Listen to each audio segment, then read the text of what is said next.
আজকে আমার ভিডিওটা হবে 213 নম্বর পৃষ্ঠা থেকে। তাহলে চলো এই ভিডিওটা আজকে শুরু করি। Do you like bananas? মানে তুমি কি কলা পছন্দ করো? ইয়েস আই লাইক ব্যানানাস, যে হ্যাঁ আমি কলা পছন্দ করি। No I do not like bananas, না আমি কলা পছন্দ করি না। তাহলে কারোর পছন্দ হতে পারে, কারোর পছন্দ নাও হতে পারে। তাহলে যার পছন্দ হবে সে লিখবে ইয়েস আই লাইক ব্যানানা, আর যার পছন্দ হবে না সে লিখবে no I do not like banana, যে আমি কলা পছন্দ করি না। তাহলে পরেরটা দেখি, ডু ইউ লাইক অ্যাপেলস? তুমি কি আপেল পছন্দ করো? তাহলে যে পছন্দ করবে তার জন্য এই লেখাটা লিখছি ইয়েস আই লাইক অ্যাপেলস, ঠিক আছে। আর যে পছন্দ করবে না তার জন্য লিখছি no I do not like apples. হলো। একইভাবে do you like orange? Oranges মানে তুমি কি কমলা লেবু পছন্দ করো? যে পছন্দ করবে তার জন্য ইয়েস আই লাইক অরেঞ্জেস, আর যে পছন্দ করবে না তার জন্য no I do not like oranges. হলো। তাহলে এটা হয়ে গেল। পরেরটা, tell the class which fruit do you like the most? মানে তুমি কোন ফল বেশি পছন্দ করো? তাহলে আমি লিখি I like mango the most, তার মানে আমি আম পছন্দ করি। Which colours do you find in that fruit? কোন রং তুমি ওই ফলের মধ্যে দেখতে পাও, কোন রঙগুলো? তাহলে লিখি গ্রিন, মানে কাঁচা আম যখন থাকে তখন সবুজ, আর যখন পেকে যায় তখন ইয়েলো। তাহলে green and yellow colours I find in that fruit. হলো। তাহলে green and yellow colours I find in that fruit, এই ফলগুলোর মধ্যে আমি সবুজ আর হলুদ রং দেখতে পাই। হলো। তাহলে এবারে চলে যাই 214 নম্বর পৃষ্ঠায়। দেখো, সহজ পাঠ দ্বিতীয় ভাগ, ফুল নিয়ে নানান বাক্য পড়ি। তাহলে আগে পড়ি আমি। তার ঘরে সুন্দর দেখে ফুলদানি রেখো, তাতে কুন্দ ফুল থাকবে আর আকন্দ থাকবে। বিন্দুকে বলে মালাচন্দন তৈরি রাখা চাই, হারিয়ে পাওয়া আলোটিরে নাচায় ডালে, ফিরে ফিরে ঝুমকো ফুলের লতা। তাহলে এগুলো সবই ফুল নিয়ে নানা বাক্য কিন্তু আমরা পড়লাম। এবারে দেখি কি করতে বলেছে। উপরের বাক্যগুলি কোন কোন পাঠে আছে তা খুঁজে নিয়ে লিখি। দেখো, প্রথম যে বাক্যটা আছে, দেখো তাঁর ঘরে সুন্দর দেখে ফুলদানি রেখো। দেখো আমি পাশে ছোট করে তোমাদের জন্য দিয়ে দিচ্ছি, যেটা ঠিক সহজ পাঠ বইটার কোথায় রয়েছে। দেখো, এটা প্রথমটা রয়েছে, কিন্তু 1 নম্বরটা কোথায় রয়েছে? চতুর্থ পাঠে রয়েছে। দেখো তোমাদের পাশে কিন্তু আমি দেখিয়ে দিয়েছি। দেখো চতুর্থ পাঠ, যার পৃষ্ঠা হচ্ছে 9, এখানে রয়েছে। পরেরটা, তাতে কুন্দ ফুল থাকবে আর আকন্দ থাকবে। এই 2 নম্বর বাক্যটাও দেখো তোমরা চতুর্থ পাঠে এখানেই দেখো রয়েছে, পৃষ্ঠা 9-তে। হলো। তারপরের বাক্যটা দেখো, বিন্দুকে বলো মালাচন্দন তৈরি রাখা চাই। এটাও দেখো, এটা রয়েছে চতুর্থ পাঠেরই পড়া, চতুর্থ পাঠে দেখো পৃষ্ঠা 10-এ রয়েছে। হলো। আচ্ছা, 4 নম্বর বাক্য দেখো, হারিয়ে পাওয়া আলোটিরে নাচায় ডালে, ফিরে ফিরে ঝুমকো ফুলের লতা। এটা রয়েছে দেখো তোমাদের বইতে 10ম পাঠে, যার পৃষ্ঠা নম্বর হচ্ছে 2, 10, 9, 29। দেখো আমি পাশে ছোট করে তোমাদের ভিডিওর সুবিধার্থে দেখো দিয়ে দিয়েছি ভিডিওতে। তাহলে তোমরা এখানে দেখে নিতে পারলে যে কোনটা কোন জায়গায় রয়েছে। পরেরটাই চলে যাই। আমি যদি ফুলদানিতে ফুল রাখতে চাই, তাতে রাখবো ড্যাশ ফুল। তাহলে আমি তাতে কি ফুল রাখবো?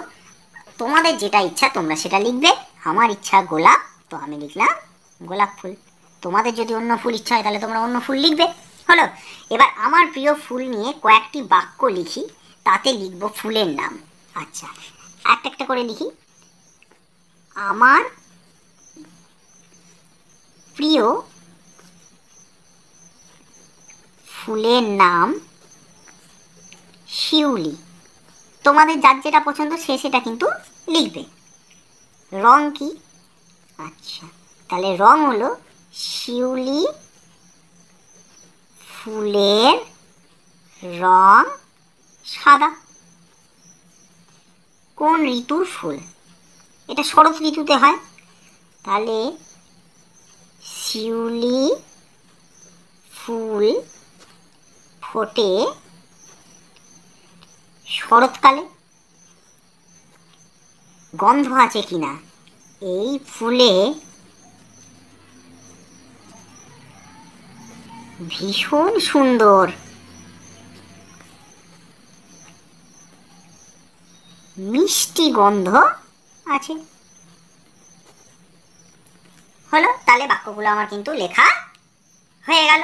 তাহলে 214 নম্বর পৃষ্ঠার কাজ আমার হয়ে গেল। এবার চলো পরবর্তী পৃষ্ঠায় চলে যাই, 215 নম্বর পৃষ্ঠায়। দেখো এখানে কি বলা আছে, দেখো এখানে সমস্ত ফুলের ছবি দেওয়া রয়েছে, কিছু এখানে লেখাও রয়েছে।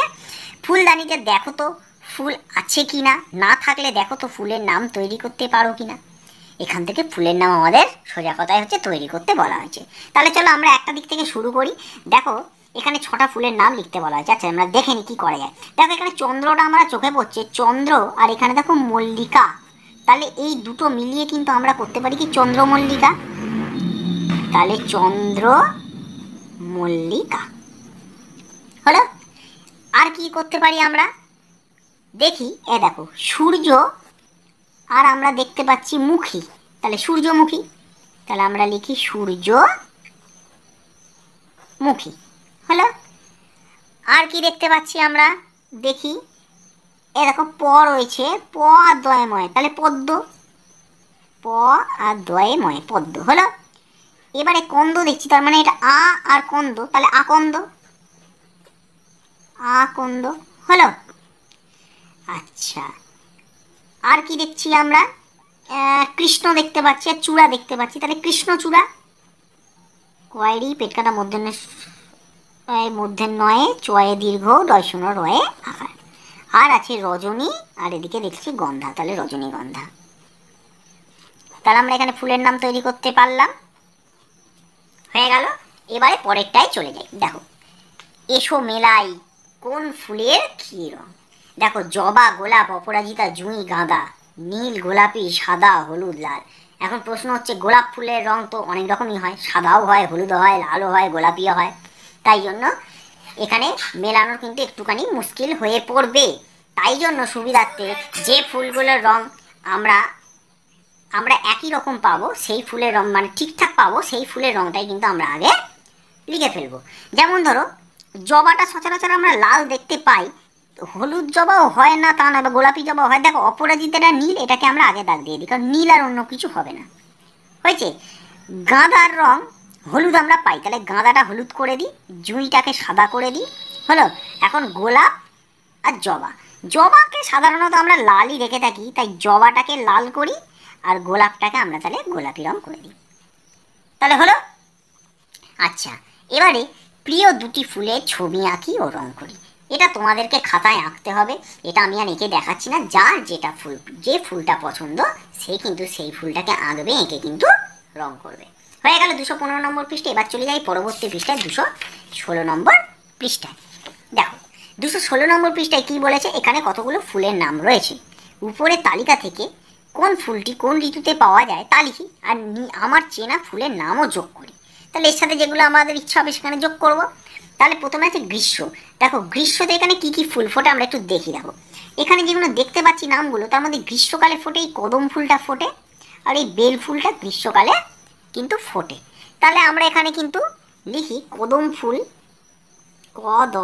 কদম ফুল, আর লিখি হচ্ছে বেল ফুল, বয়কার ল ফয়সল বেল ফুল হলো।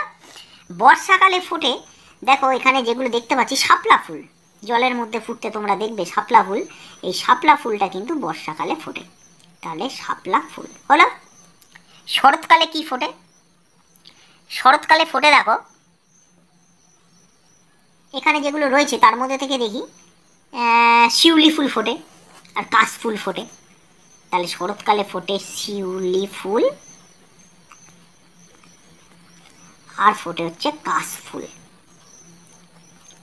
আচ্ছা হেমন্তকালে কি ফুল ফোটে, হেমন্তকালে ফোটে জুঁই ফুল, তাহলে জয়চন্দ্রবিন্দু হর্ষই জুঁই ফুল। শীতকালে তো অনেক রকম ফুল ফোটে, এখানে যেগুলো রয়েছে জিনিয়া ফুল, গাঁদা ফুল, তাহলে শীতকালে ফোটে হচ্ছে জিনিয়া আর ফোটে হচ্ছে গাঁদা ফুল। বসন্তকালে ফোটে পলাশ ফুল। তাহলে পলাশ ফুল সব ঋতুতেই ফোটে, সব ঋতুতেই ফোটে। এ দেখো বেল ফুল কিন্তু সব ঋতুতেই ফোটে, ঠিক আছে। জবা ফুল সব ঋতুতেই ফোটে, ঠিক আছে। গোলাপ ফুলও ফোটে, সব ঋতুতেই আমরা কিন্তু গোলাপকে পেয়ে থাকি। গাঁদা ফুলও ফোটে সব ঋতুতে, যদিও গাঁদা ফুলটা শীতকালেই ফোটে। গাঁদা ফুল আমি দেবো না, টগর ফুল দিই, টগর। গাঁদা ফুলটা সব ঋতুতে পাওয়া গেলেও গাঁদা ফুলটা কিন্তু সব ঋতুতে ফোটে না। আমরা পুজোয় গাঁদা ফুল সব ঋতুতেই ব্যবহার করি ঠিকই, টগর, টগর ফুল ফোটে। হলো, তাহলে এগুলো হয়ে গেল। এরপরে দেখো অন্যভাবে বলি, কি বলি? ফুলকে বলি কি পুষ্প, ফুলের আর নাম কি পুষ্প, পয়সু, পেটকাটা মধ্যে না শয়ে পয়। গাছকে বলি বৃক্ষ, বয়েরই ক্ষীণয় মধ্যে না শয়, বৃক্ষ। হলো, পাতাকে বলি পত্র, তয়রফলা, পত্র। তয়রফলা কিন্তু মাথায় মাত্রা দিতে হবে, তবেই কিন্তু সেটা তয়রফলা বোঝাবে, নাহলে কিন্তু এ বোঝাবে। গাছের অনেক শাখা, প্রশাখা, তার শাখা ক্ষয়কার, প্রটা তো দেওয়াই আছে, প্রশাখা। হলো, পদ্ম ফুল জলে ফোটে, বছরে সবসময় হয় না, তুমি যখন তখন পেতে চাইলে কি করবে? এসো কাগজ কেটে পদ্ম ফুল বানাই, ঘর সাজাই। তাহলে একটা পদ্ম ফুল কাগজ কেটে বানাতে বলেছে, এটা তোমরা পদ্ম ফুলটা নিশ্চয়ই অনেকেই বানাতে জানো। যারা জানো না তারা একটু ইউটিউব থেকে দেখে নিও কী করে কাগজের পদ্ম ফুল তৈরি করতে হয়। এটা খুবই সোজা, আশা করি এটা অনেকেই জানো। আচ্ছা, তাহলে আমার এই ভিডিওটা এই পর্যন্তই থাকলো, 216 নম্বর পৃষ্ঠা পর্যন্ত। পরবর্তী ভিডিও নিয়ে আসবো 217 নম্বর পৃষ্ঠা থেকে। তার জন্য চ্যানেলটাকে অবশ্যই সাবস্ক্রাইব করে রাখতে হবে, যাতে আমি ভিডিও ছাড়া মাত্রই তোমরা সেই ভিডিওটা দেখতে পাও।